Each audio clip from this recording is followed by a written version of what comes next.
Welcome once again to Worldchefs podcast. This is World on a Plate, and I'm your host, Ragnar Fridriksson. And if you didn't know, let me tell you again, 1/3 of all food that is produced on the planet is wasted. And we know that some of it is wasted in our restaurants. So today, let's talk about waste. I have with me Benjamin Lephilibert, best described as a food waste solution designer. And he will tell us more how you can fight food waste in your kitchen. So I want to welcome to the show, Benjamin. How are you doing? Thank you. Nice. Thank you for inviting me, Ragnar. It's a great pleasure. Great pleasure, Benjamin. So you're French, but you're not sitting anywhere near to me in France now. Where are you? Not exactly. No, I'm in kind of south, 200 kilometers south of Bangkok, on the west coast of the Gulf of Thailand, basically, in a small town. I just escaped the craziness of the city during the lockdown. Anyway, it's not as fun as it used to be when everything is shut. So enjoying a bit of the countryside of Thailand. You got me envied now. Some Yes. the Thailand beach and the food and the sweet lifestyle. Huh? Yes, it's fantastic. Hey, so Benjamin, so you are the founder and the managing director of LightBlue Environmental Consulting, predominantly on food waste across Asia, Thailand, amongst others, and Europe with hotel groups such as the big ones, the Marriotts, the Accor, the Hyatts, and some events with international organizations like we know the Michelin Guide or the World Wildlife Organization. Guest lecturing at some top culinary schools, the Paul Bocuse Institute, Ferrandi, one of Worldchef partners. So just first, Benjamin, perhaps you want to tell us, so what brought you to start up the LightBlue Environmental Consulting, and what is it that you do? Okay, so it was completely random because first, I didn't know. I'm not coming from the culinary industry. Never been trained. I first started as a coordinator for a certification program for Accor. That was 2008. When I arrived in the city, I knew I was keen to be located here, and I went around and I knocked on different doors, and Accor gave me a shot to help organization implement this certification called Green Globe. Out of all the Novotels in Asia, which was great because I had no knowledge of hotels, environment, or certification. So I did that 2008, 2009. Then I left, came back, and basically I was a consultant for the UN on greening the hotel industry with a broader picture of sustainability. So energy, water, waste, chemicals, local community. And audit after audit, I started to pay more attention to those bins. And I was seeing those bins like full of food, and I didn't understand. So I started to ask those naive questions, being not from the operation, such as, hey, how many kilos are in this bin, and what is it, and where's it coming from, and how much does it cost you? And I would see always that blank look on kitchen professionals' faces, and like, why do you care? And I'm like, well, I care because that sounds like an absurd situation, and that you can't answer this question means that you have no clue. And it all started like this. Then I started to realize that this issue was actually absolutely not tackled. So we're talking about 2012. There was no reference in newspaper. There was no benchmarking. There was hardly any tools, no methodologies. It was a blank page, and that's really what intrigued me. And once I realized as well, besides the social absurdity and the environmental devastating impact of food waste, to me what was striking is that there was a huge financial potential in there, and that would be what would help to move the needle. If you don't have the financial benefits, much harder to push other sort of agenda. But food waste, I identified it as a big opportunity for our customers. Right. That's really funny, actually, what you say that, like, what do you care? So I guess how hard was it to get the chefs to listen about food waste? It was awful. Get resistance? It's awful, and it's still not a done deal. It's an ongoing struggle. I still get this this look, especially because I am not a chef. So it doesn't matter if I've been working for 12 years as a consultant now with the hotel industry and 8 years specifically, uniquely like on food waste prevention in the hospitality sector in particular. Still this look is a bit like, well, the issue is not as severe as what you're trying to say, or we got it all under control. So we kind of listed what are the 4 key reasons why food waste is not much higher up on the agenda of the hotel industry or the restaurant industry. And I think those are fundamental because they are kind of underlying issues that explain why things are not moving much faster in the right direction. Yeah, why is that? I mean, you mentioned earlier, it's the bottom line. If you tell the owner of the restaurant, like you could save cash, then of course, yeah. But I guess you need the kitchen brigade to work with you, and they would probably say. I mean, a lot of chefs say, "We don't waste any food here." What are you talking about? Yeah, that's it. Well, those 4 reasons, I think they are both like technical and I would say structural, but as well like as psychological. First one is a bit of a first reaction by the chef. We estimate that there is only 3% of all food services that are actually monitoring food waste. So as they don't monitor food waste, they can't answer those key questions: how much, when, where, what, why. As they can't answer those questions, they are basing their assumptions on their observations. But bins work as a black hole. So the larger your operation, the more you have, the larger number of bins, and the less you see what is really going to the bin. So no food waste monitoring equal no understanding in details about what is happening. That means no clear understanding about the cost of food waste. So that's the first reason. The second is this is more the structural aspect related to the KPIs that are being used. So using the food cost percentage as the kind of gold standard and reference point, as if like we're doing good or not, you're below 30, you're above 30. And this is an incomplete indicator. Just shows if you buy low enough or if you sell high enough, you have a good food cost percentage. Doesn't show how well or how well you optimize the use of food as a resource from the moment you purchase to the moment you sell, which is highlighted in what we measure on and on, the fact that there is between 25 to up to 40% of all the food in volume that is lost at each step of the process, which is gigantic. The third one is this perception that the cost of food waste is marginal. It has been embedded and integrated in the calculation. When we are running detailed calculation about what is the cost of food waste, taking really like a comprehensive approach and comparing it to sales, to revenue, we see that it amounts to 6 up to 14%. So it's really not like a tiny bit. It's a big chunk of their profitability that is going to the bin. But as they don't have this detail monitoring, they don't have this breakdown, so they can't perceive the damage, financially speaking, of food waste. And the fourth one is kind of this natural pushback because many chefs would tend to feel that admitting that they have food waste is kind of admitting that they are not doing their job properly. The most proactive chef I'm working with, those that are really like forward thinking, they know that it's not their fault and it's nobody's fault. It's just the way the industry has been training them using specific KPIs that do not take this into consideration. All about the top line and how well you can get the cash in. And so it's this is one of the biggest hurdle is the psychological hurdle. How do you nudge them? What do you have any tricks of like how do you convince? What is?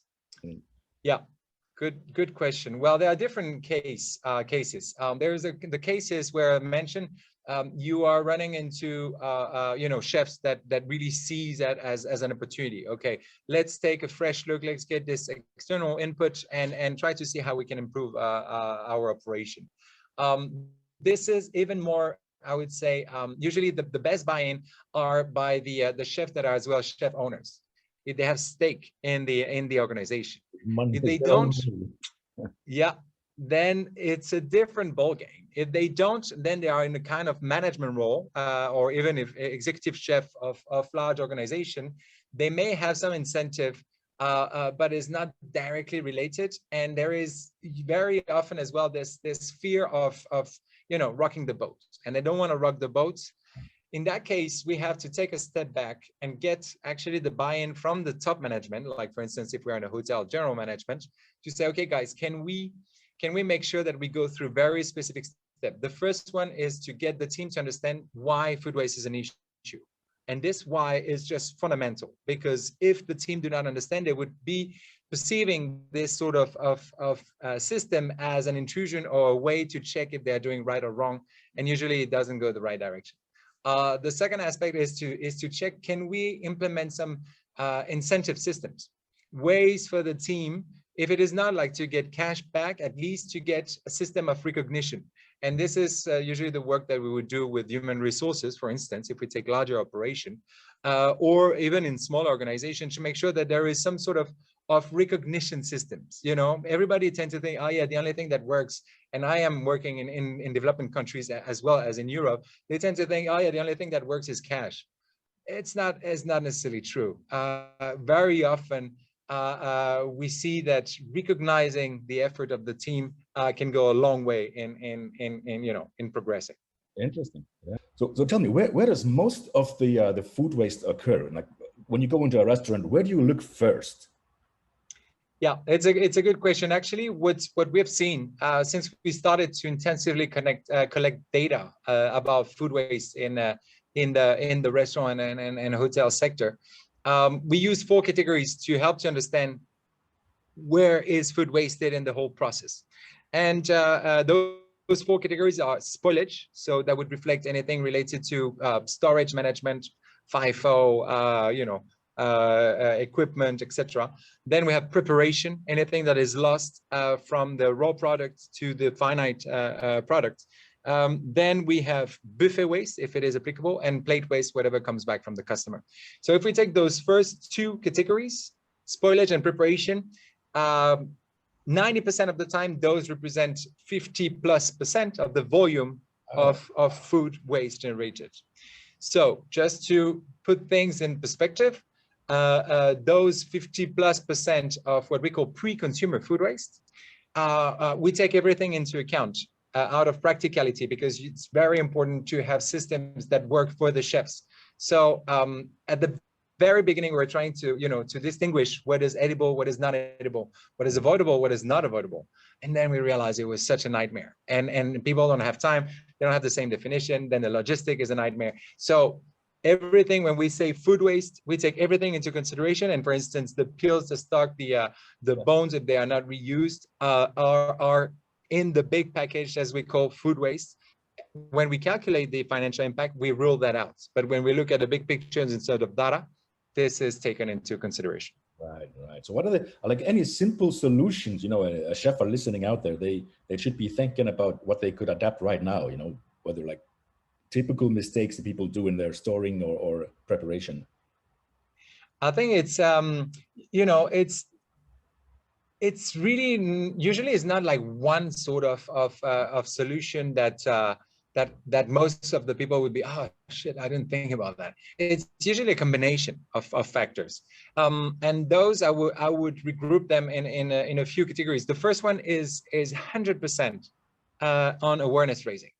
Right. So to start getting your mind focused on that issue, to pay attention, and to understand why food waste is such a problem. So for this is very, very easy. Usually we are training the kitchen team by showing videos, getting them to think typically about the origin of your products, all the different steps that were needed to get that carrot in front of you, or that passion fruit that flew all the way from Kenya or whatever, and get them to really think about all the resources put into that product, help to get them, to tighten the, I would say the ties with the product. So awareness raising is number one for sure. The second is monitoring. By starting to monitor, there is what we see is usually kind of around 20% reduction in the volume of food wastage, because they start to monitor. They start to reflect by going through simple steps. but by realizing, visualizing the issue and quantifying it helps to get them to relate, okay, this is the outcome of my actions or my task. And then starting to realize, okay, what can we do differently? So it's usually, if you have those two components, then there is already a lot of great things that could be done.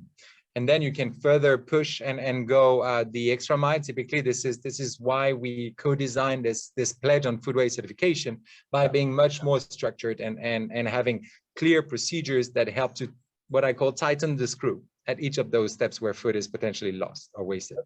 That's right, and you say, yeah, awareness, and we'll talk about the pledge later on, and but monitoring, not necessarily so easy. I mean, we tried within Worldchefs. We asked people to start measuring their weight, and we know it's a lot of pain for busy restaurants to sort of at 1 o'clock in the night when they're closing up, let's start monitoring our garbage. Let's start measuring our garbage. I mean, how do they? Is there a technology out there that can help fight this food waste? The Yes. Tell us about how does that work? Is it simple for chefs to use the fit food waste monitoring technology? Yeah. So the outcome, I mean, we built our technology, so Fit Food Intel Tech, which is food waste monitoring technology, out of the past 7 years of experience. Because when we started in this, when I say we, initially I was alone, it was a tedious process. It was like recording manually, doing everything by hand. Then later on, we started to, then we had someone to enter the information on an Excel. Then this Excel became an online platform. And the most recent aspect that we embedded is to use any generic Android device, so being a phone or a tablet, that is set in the kitchen as what we call a data entry point. So we are guiding the chefs to have recording stations, very, very simple, that are embedded in the way the kitchen run, in the sense that it has to become an SOP. If you really want to make a dent on your food waste, then it has to become an SOP, the same way that hygiene is an SOP, or the same way that you have, the exact cooking techniques for this specific dish is not just once, you reinforce it. So the technology, how does it work, is one app that runs on any generic tablet, as I mentioned, that they download. Then they set, you probably won't be able to see because of the filter is a bit funny. Okay, the app is in 5 clicks. You qualify your waste. So you will just click about where you are. If you are a hotel, you may have multiple recording points, and that's a big difference with what are the other doing, because usually their technology focuses on one location, and so you're missing on the big picture. So location, then you choose, okay, the category, is it spoilage, preparation, buffet, or plate? You choose the shift, is it breakfast, lunch, or dinner? Then we cluster the type of food waste into 7 categories, because if you start going into ingredient per ingredient, a huge setup time, and then you have to train your team on how to enter the right information or find it the right path. So we cluster meat, seafood, dairies,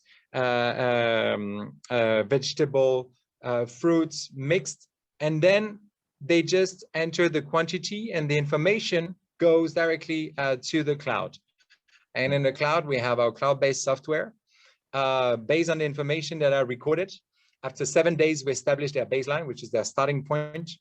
And the key information we are tracking is food waste per cover. It is super important to have a clear metric that takes into account how busy your operation are. If it is just total quantity, well, you're like, well, a Tuesday lunch has nothing to do with your Sunday brunch. So you have to take the number of guests into account, and this ratio will be this ongoing KPI that then is adapted. Okay, what is my food waste per cover for lunch, for dinner, specifically for spoilage, for preparation, for plate waste, and having this in the kitchen. Don't get me wrong, Ragnar, it's a learning curve. There is no perfect system. There is no miracle neither. And we are betting on the fact that the technology must be cheap, easy to use for sure, meaning that it doesn't require months of setup time and training. And we are a firm believer that if you involve the team in the process, rather than having a fully automated system, if you involve the team in the process, that's where you have the long-lasting benefit, because they are involved. If it is, they just need to dump and the machine does all the rest. I mean, it works for some in some circumstances. I believe that, you know, learning by doing get the greatest results. Yeah, that's a great tip there, and actually, it's you find the good balance between the details of data you need and the facility of using it. So, like, if it becomes too high tech, we know kitchens how they work. Using an Android is a great, because everybody has an Android in their back pocket. Not everybody has a PC in their own kitchens. So it's exactly, you know, adapt to the exactly, and the balance, as you said, is exactly this. Because you can continuously going further granular and granular, but if you're missing out on the big picture, what's the point? You know. So we took the bet that, okay, we better have a system that is less in detail, but that helps to get the big picture first, and then being able to zoom in. Yeah. And you've got any good success stories you can share? Some case studies of you managed to improve the operation? Yeah. We have some interesting ones. The latest case study is a Michelin Star Restaurant in Bangkok that is called J'aime by Jean-Michel Laurent, so the very famous chef in France. So their branch here in Bangkok. They've been using Fit for 6 months. And it was interesting because usually we are kind of proposing the tech as a package with some training and or with some support. In that case, we said, okay, you take it, you use it by yourself, and let's see what is happening. And it was fantastic. 6 months. It's a small operation, and they have something like 25 or between 25 to 40 covers a day. And they reduced food waste by 51% in 6 months' time. So the volume, of course, are not huge, because it's not comparable to the mega operation we work with, you know, the super large hotels that we work with, but they cut it in half. So it's extremely interesting to see what can this sort of technology achieve. Highly efficient, yeah, and I guess the savings are equally as important for them. Right, and the savings, of course, are essential. I can't disclose on this one in particular. There are some case studies that our partners allow to make public. So if I take a larger operation such as the JW Marriott in Bangkok, we work with them for 18 months. Training plus technology plus you know, consulting and follow-up. It was fantastic. They reduced food waste by 118 tons over the period, 118,000 kilos. Yeah. And the overall result, they were around 35 to 40% reduction in food waste per cover, with substantial savings as well. We have a couple of case studies where the savings are actually official. It goes very quickly, especially the larger the operation, the faster. And it's actually beyond the $100,000 a year in the case of 5-star hotels in an urban context. And you said it all starts with awareness, and then to measure, or to monitor. And on the awareness, you've been working on a program, the Pledge, which is sort of a food waste certification or a benchmark system. So that's for restaurants. Tell us more about that. That is sort of to help create awareness to consumers as well. So the Pledge on food waste is, well, what we call a certification benchmarking system. So you can look at it as a system that is encapsulating everything we learned, we, not only me, but other professional from the industry, about food waste, and put it in a system that helps to have a holistic approach to the topic of food waste. You have 95 criteria articulated in 7 key pillars, And when I say holistic, is that it will cover your operation more as a 360 way.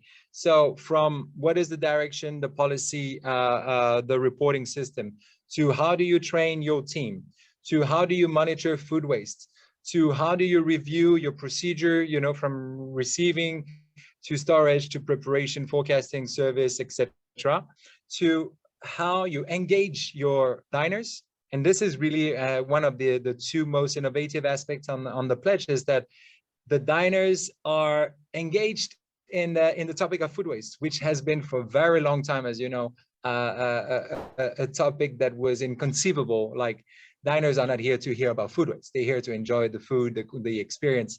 But now there is a shift in expectations by the diners. So anyway, there's one pillar on this, and the last one, which is interesting. It's if you look at the ecosystem, once the restaurants has done everything it can to reduce food waste for its own benefits, once they have engaged as well diners in reducing plate waste, what can they do? Because they never achieve zero food waste. So we follow the pyramid of the hierarchy of food waste. So starting from the prevention part, and then we look at what are the best options that should be considered before just throwing the food to the bin. And those best options would go from, okay, can the restaurant redistribute edible surplus food for charity, or can they work with app that come and, you know, offer last minute discounts, such as the big players on the market, the Too Good To Go, etc. If not, can they work with pig farms or any animal farm that can collect and use that food waste for animal feed? If not, as it's in some cases it's not allowed, can they transform, upcycle this organic waste into something useful? So waste to compost, waste to energy, or waste to raw material, is happening more and more. So by following those steps, they are gaining more points by trying to work with the ecosystem of food waste solution providers. So that makes some sort of virtuous cycle, where those local ecosystem can benefit from more restaurants going for the pledge, because they have a chance to get the foot in the door. And for those that are applying the pledge and trying to reach the highest score, to try to working with them, they get more points, from bronze to silver to gold, and all star is 100% compliance. Really great. Like, so the goal is like anything but landfill, anything but the garbage bin. Exactly. Anything but landfill. And that's crazy. You know, they are, it's something that I didn't realize, even though I mentioned I've been working on this for almost 8 years now. And it's only recently I re-encourage you and the audience to watch this as a chef. This is fundamental. Kiss the Ground. Kiss the Ground on Netflix. This movie really helped me to understand the importance of not landfilling organic waste and food waste. This has to go back and build that loop. And it was not super clear until recently. And since then, it is a mega focus, because most of the impact of food waste is happening, well, of course, at the production, etc., but as well when it's landfilled, it creates methane. And this methane is highly potent, much more than the normal carbon emissions. So it is where a big part of the impact of bad waste management is happening, is when that food is going to the landfill. Yeah. Hey, so no, and that's really a great program, and those who participate, they will then get recognition for that. As you said, there's a bronze, there's a silver, there's a gold. You earn points, and you engage your whole team, all your staff, and your customers. And so, how can one apply for this? And what is the process? If listeners out there are thinking, is it something I could do?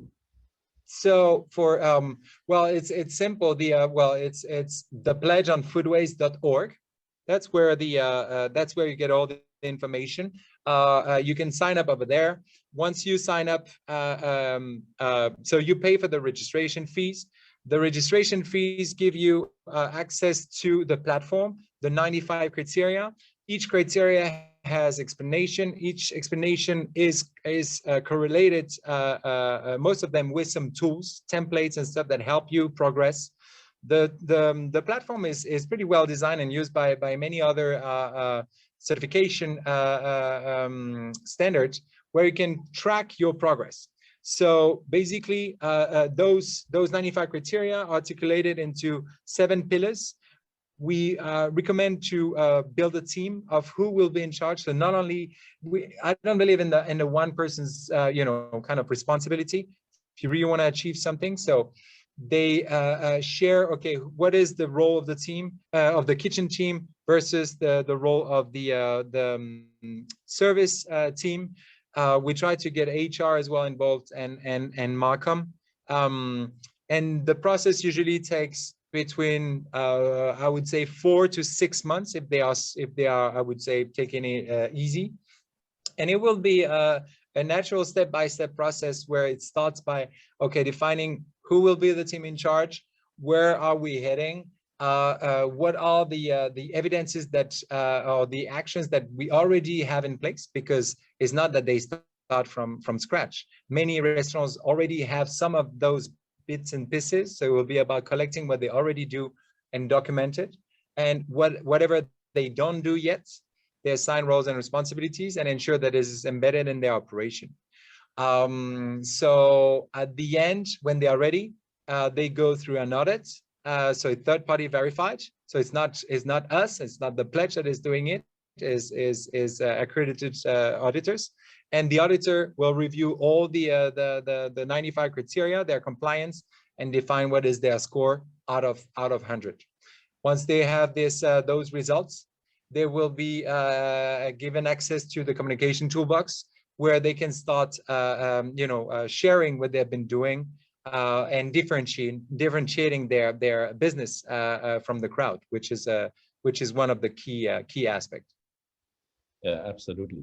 And thank you, Benjamin, for sharing all that information, because I want to urge all our members out there, our listeners, to check out this program, the pledge, and your products, your solutions, and we put all this on our podcast page. So all the resources will be there. If the listeners, you want to go check out worldchefs.org, you will find on the podcast all these resources, and so you can you can start today, and not too late. And it's actually quite early. So I forgot to mention one thing. The one thing that is important with the Fit technology is that we give it away. There is 45 days of free trial. So that means that there is literally no commitment. You try, you like it, you subscribe. You don't, you drop it. The only thing you need is an Android device and a scale. So this is something that is important for those of you that are listening, that there is no string attached. So let's really try, see how it feels. If it suits your operation, if it doesn't, you drop it. It didn't cost you anything. If you go for the pledge, there is as well 2 months free use of Fit when you sign up for the pledge, but it doesn't mean you have to use it. You can use paper and pen, as you mentioned earlier, Ragnar, if you are like kind of low tech or no tech. If you're already having some system in place, that's fine as well.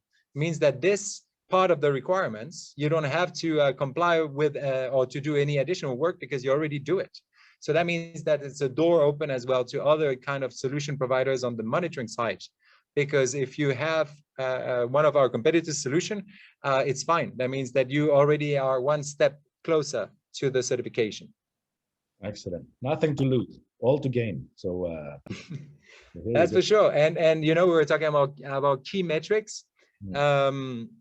That's what would probably speak louder for us. The marketing aspect of typically the pledge is secondary.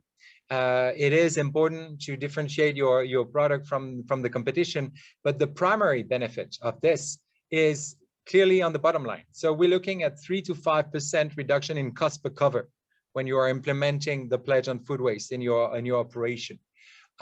We have super interesting case studies, either from large restaurants, from hotels like the JW Marriott, or we have currently the Grand Hyatt in Singapore that is implementing. But we have very interesting case studies from much low-key Cambodian restaurants that have been using it during COVID, and they shared that they reduce, well, that's one of extreme case, but I love to share it. They reduce from 1 ton to 300 kilos a month the amount of food waste by re-engineering their recipe, reusing some of those ingredients, following the steps of the pledge, and they cut their food cost by 3.2 points on average per month.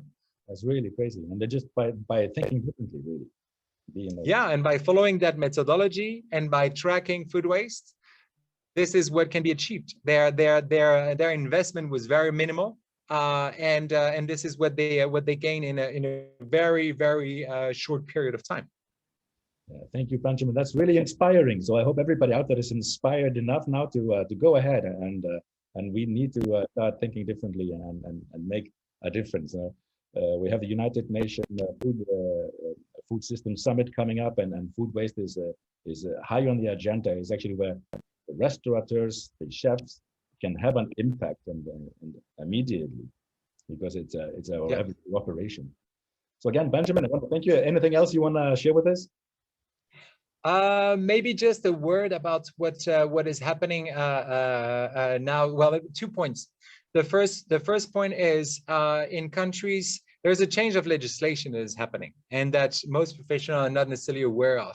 Typically in Europe, it will become compulsory for food service professional to report on food waste within a couple of years. This is coming from Brussels, and there will be no way around. So, starting to work on this sort of topic is anticipating as well and building resilience.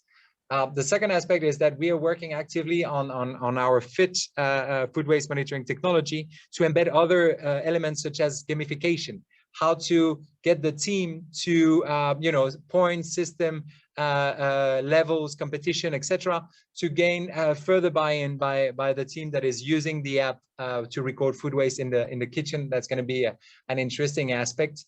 The third one is benchmarking, and this is something that I hope we can continue that conversation as well, because it's important to understand, okay, if you're wasting 400 grams per cover on average, where do you stand compared to the rest of the competition? Are you doing great, or is it terrible? But the last and most important point is, I'm very happy to share with you that we are initiating this world premiere destination-wide food waste prevention program in Mauritius Island, with the support of Business Mauritius and the government agency called HRDC. And for 6 months, we are accompanying 9 pilots, so 8 hotels, 1 canteen, in building the capacity of their team, implementing FIT technology in their kitchen, implementing the pledge on food waste certification in their operation, and with the end goal at the end of the 6 months to have the 9 pilots certified, and hopefully, and this is finger crossed, to make the pledge a national standard over there in that specific destination, which would be amazing. Yeah, absolutely. You get a whole country behind the effort, and so I want to a big hug to our chefs out there in the Mauritius and our chef association members. Good luck with this, and we're looking forward to see the result, because that could become a template for the rest of the planet. Yes, that's the idea. So we're gonna do our best. Excellent. So thank you, Benjamin. It was really wonderful to have you on the show.